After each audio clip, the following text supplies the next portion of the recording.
Hello and welcome to the Weekly Objective, your source for the important gaming news of the week. I'm your host, Brad Glasgow. We are now 1 week from the major gaming expo of the year, E3, and there is a lot of news coming, so let's get right to it. CD Projekt Red was the victim of a blackmail attempt.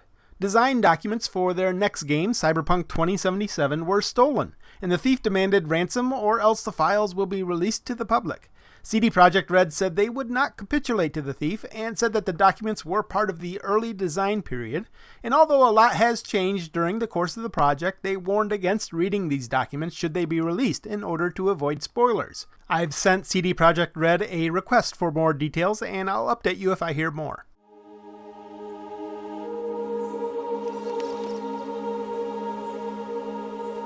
Last week on Friday, Czech Republic developer Warhorse released a teaser for their upcoming game, Kingdom Come Deliverance, and it was a little too late for me to get on the Weekly Objective. This week, however, they released their full announcement trailer, and it is beautiful. Check out the link in the description below for the full 2-minute trailer.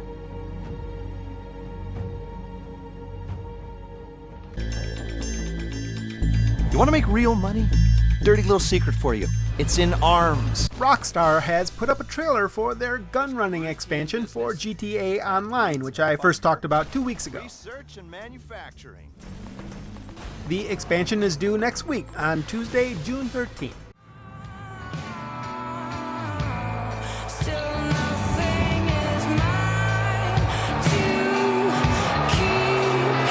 Focus Home Interactive released their E3 trailer for the upcoming Vampir. Is it Vampir or Vampire? Either way, whatever. In the description, they talk about the game being set in 1918 in flu-stricken London. You play Dr. Jonathan Reed, a surgeon returned from World War I and recently turned into a vampire. The game is expected to release this November.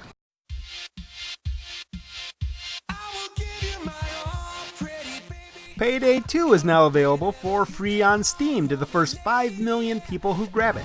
The 4-player co-op shooter is available as a vanilla version without any of the DLC, which will be made available to buy in an Ultimate Edition at some point down the road.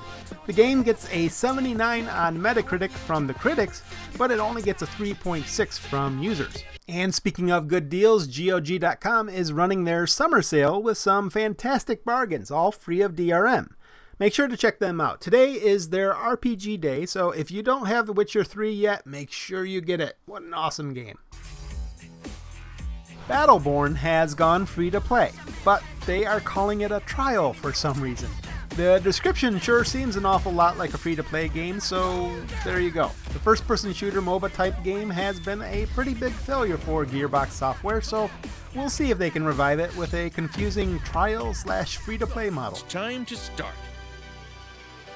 You're crossing the dunes of a distant sand world when suddenly you're attacked by an urgent need to go to the ship's bathroom. From the creators of the Knights of Pen and Paper comes the announcement of Galaxy of Pen and Paper. Quote, an RPG with retro art, classic turn-based battles, and an endless parade of monsters, loot, and humor. The game allows you to be a dungeon master and gives you all the tools you need to create your own RPG.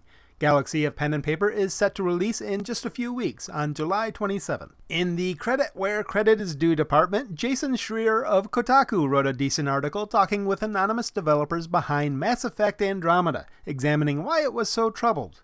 The too long didn't read version is that it suffered from plain old mismanagement. That's something I've spoken about on Twitter, and a million other people have as well, but it's nice to hear developers confirm it. It's fine reporting like this that almost makes up for their articles about banging aliens.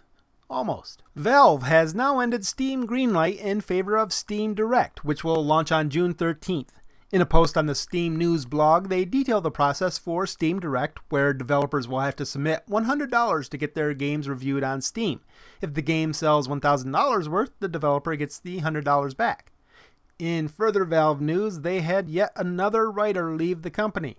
Jay Pinkerton, who used to write for Crack.com before it turned to crap, is the 4th writer to leave Valve in the past 18 months. Something is going on there at Valve, and I'm hoping to look into it more, but they are a tough nut to crack. I'll let you know what I find out. And cue the music because that will do it for this week's objective. Next Friday is the beginning of E3, so that will be a busy week. Make sure you hit those like and subscribe buttons to stay up to date on all the gaming news that you need to know about. For Game Objective, I'm Brad Glasgow. Thanks for watching.